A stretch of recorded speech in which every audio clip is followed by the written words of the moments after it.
it's very simple. When the customer lifetime value goes up, then the profit will go up, and that means the company can afford to pay more money to acquire more customers, because as Jeff Bezos said, the one which is winning the market is the one which affords to pay the most to acquire a new customer. So mainly what's happening right now is that the market is shifting from clicks to relationships, and there's a whole methodology that we are also evangelizing and advocating for. It's called the customer value optimization methodology. It's about keeping your eyes on the price, monitoring what's matter, and improving and optimizing what's matter. So CVO is about optimizing the whole customer journey, not only the ads, the website, or the email campaigns, or the product assortment.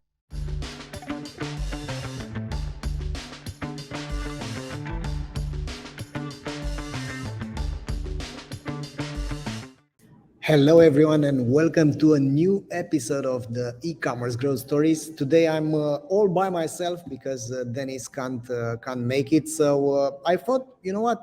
I do have something that I want to share with you while we're here, which is my understanding about how the e-commerce landscape looks like, and I also have a presentation to help you with. So that being said, let's make it happen. So basically, e-commerce used to be easy, right? So mainly if we look at how it used to be, was easy. So the e-commerce leaders were bragging about their victories, like my ROS is such and such, and they've been basically very, very happy about how the ROS looks like, despite the fact that, guess what, ROS doesn't mean too much. So you can be unprofitable with a high ROS, or you can be profitable with a low ROS. So it's all a matter of measuring the profit, not the ROS. And what also happened was that the companies were also profitable from the first order of a new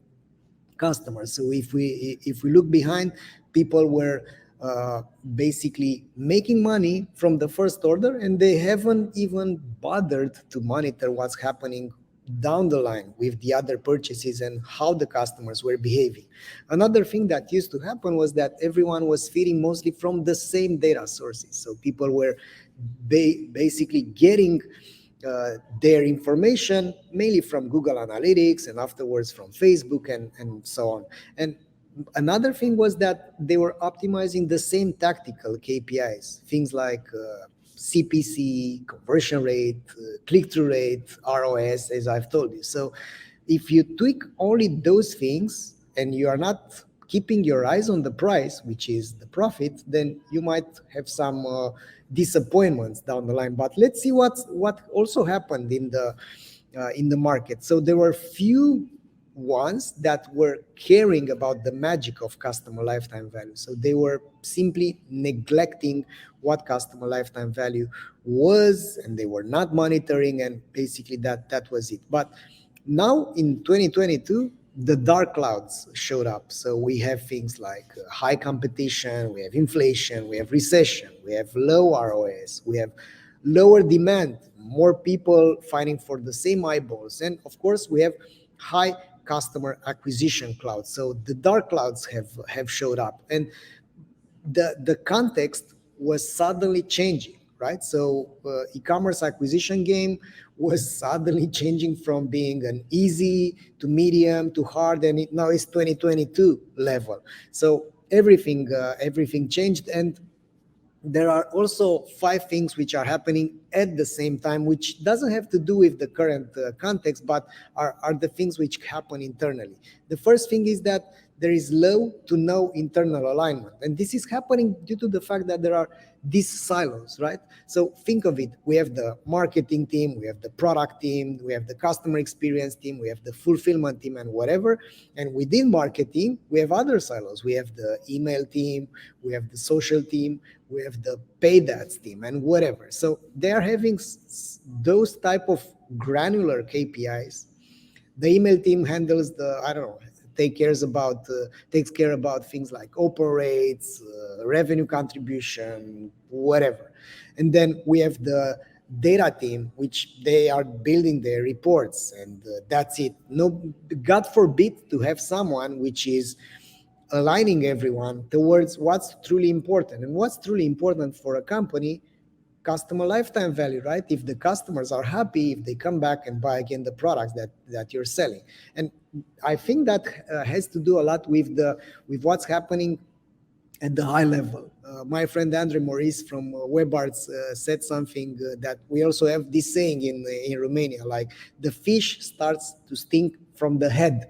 So if at the top level the organization is not aligned, how can it be aligned even further? Because they are looking at the same thing, but they are seeing different things, like with the duck rabbit illusion. The CFO sees a duck while the CMO sees a rabbit, but basically it's the same thing. It's how you look at things. So the second thing which is happening is that most data analysts are just data miners. So what they are doing is they get these briefs from their superiors, like from the boss comes in and give me that report. That's the template, and they simply extract it and they do it every month. So their dominant questions are around: can I extract the data? What happened?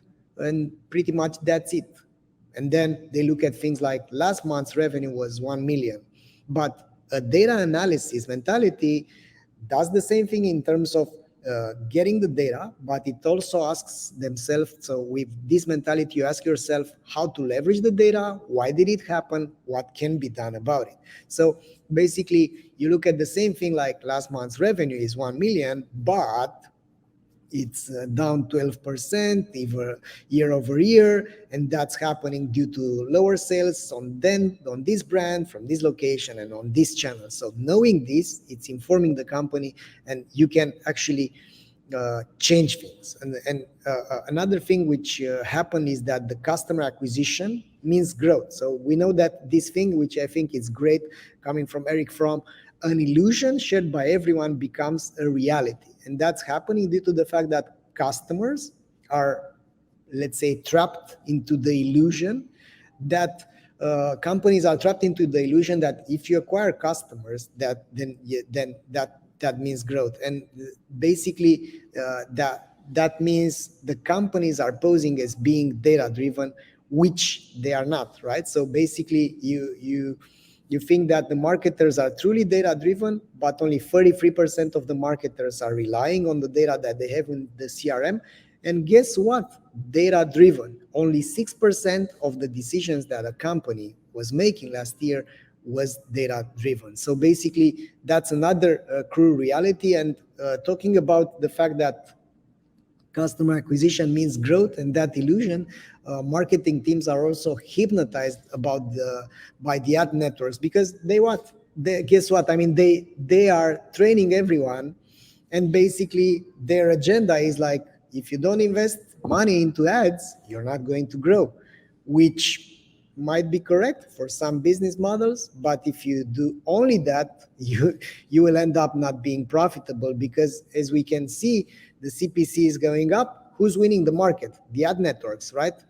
And while the marketing teams are not being, let's say, sophisticating enough, getting the complexity of the new e-commerce world, and not looking at what truly matters, which is not only to acquire customers, but also look at their profitability down the line and how happy they are. So, and that's happening due to the fact that they are ignoring something which I think it's truly important. I've been ignoring this myself when I was an e-commerce entrepreneur back in the days, and that's something like this. So the average marketers, they look at only 4 dominant numbers. They look at the traffic, the visitors, like how many visitors does the website have.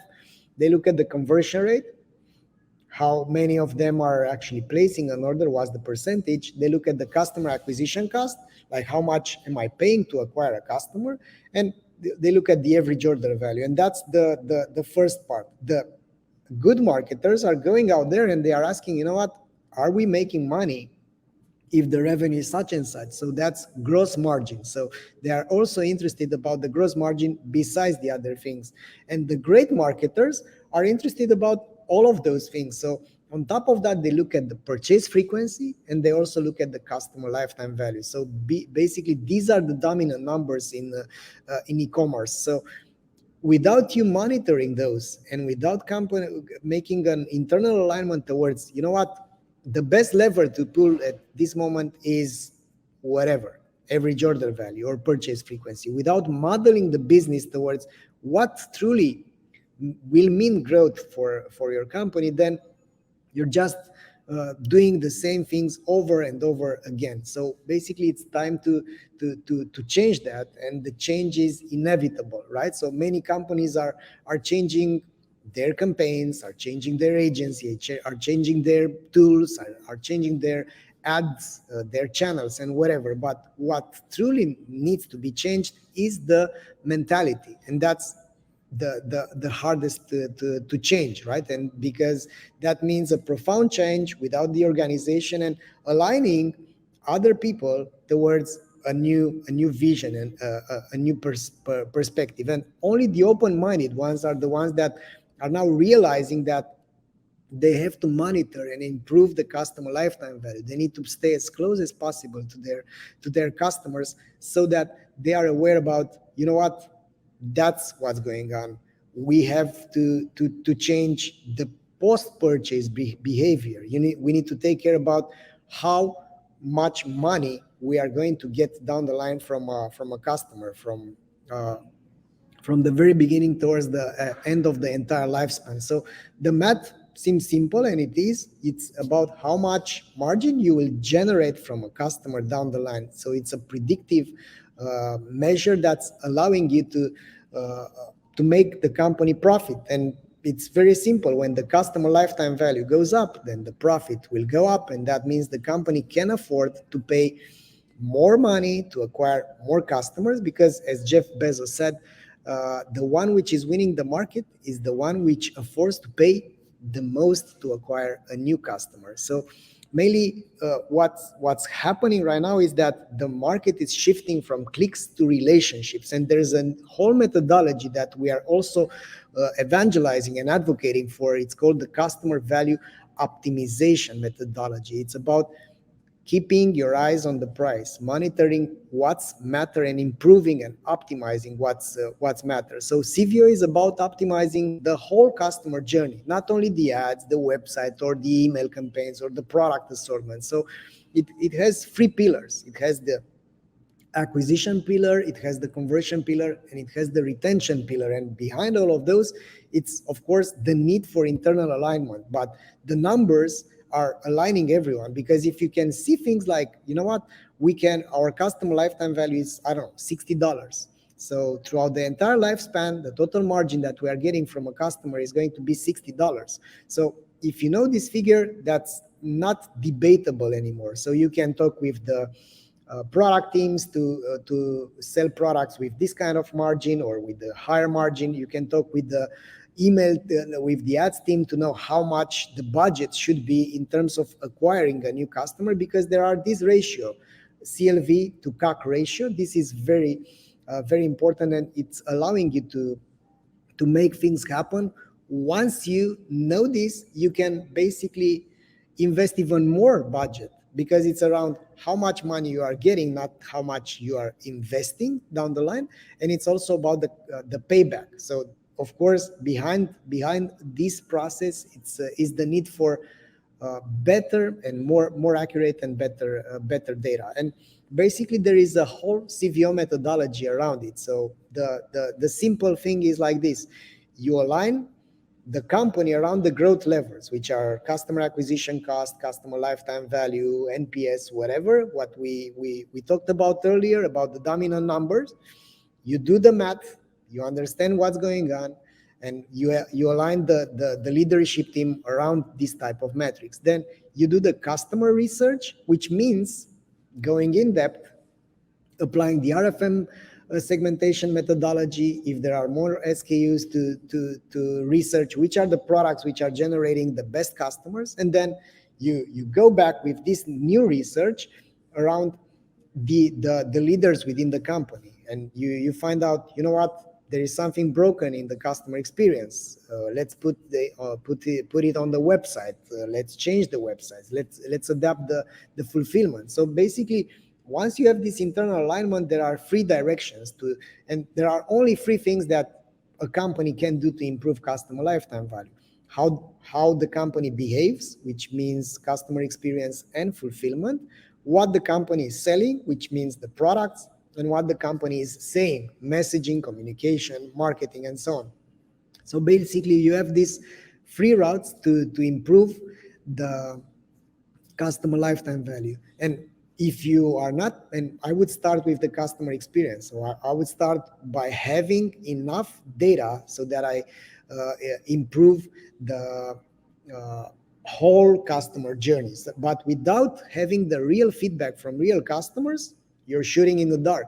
So you're thinking that you're doing e-commerce growth, but you're basically not. And the CVO methodology goes even beyond of that. So we are at number 9 here. It all starts with the numbers, the customer research up until number 7, and then is the customer journey mapping and the CVO strategy. But what most of the companies are doing, they are not fixing what's broken because they don't have the feedback. They are not looking which are the best products that their best customers are buying, and they are not eliminating all those frictions. So they keep on pushing the pedal. They keep on doing acquisition without knowing everything which is before that. But it's like in math, right? You need to respect the order of operations, and it all starts with making sure that the customers are happy, and they are so happy that they are advocating for you. And if only after that you get to the ongoing optimization phase. So you do the acquisition, you do the onboarding, you do the prevention, and then the reactivation campaigns across different channels. And it's all this, let's say, hypnosis about pushing SMS campaigns, having that email contribution. So let's wake up for a bit. It's not about the channels. It's not about the tools. It's always about the people, the customers, which are happy or not. Because if you do your job correctly, then it's all about amplification. So, but not knowing all of those leads to having a lot of disappointment. And we are tweaking the ROAS on the acquisition side while we haven't fixed what's broken in the e-commerce customer experience. We haven't identified the best products. We haven't identified our best customers. We don't know what kind of frictions do they have, and we don't know what kind of job to be done they have. I mean, if we don't know these kind of things, it's we are shooting in the dark. We are throwing money on ads, and our ROAS is not there. So by applying this type of methodology, we work with a lot of companies that have made it. So we are just starting to see that there is this new movement around the CVO. So there are many companies which are making it happen. So basically, it's about focusing on what's working for other companies that are improving their ROS, they are improving their CLV and so on. So basically, that's what's going on. Thank you for being here.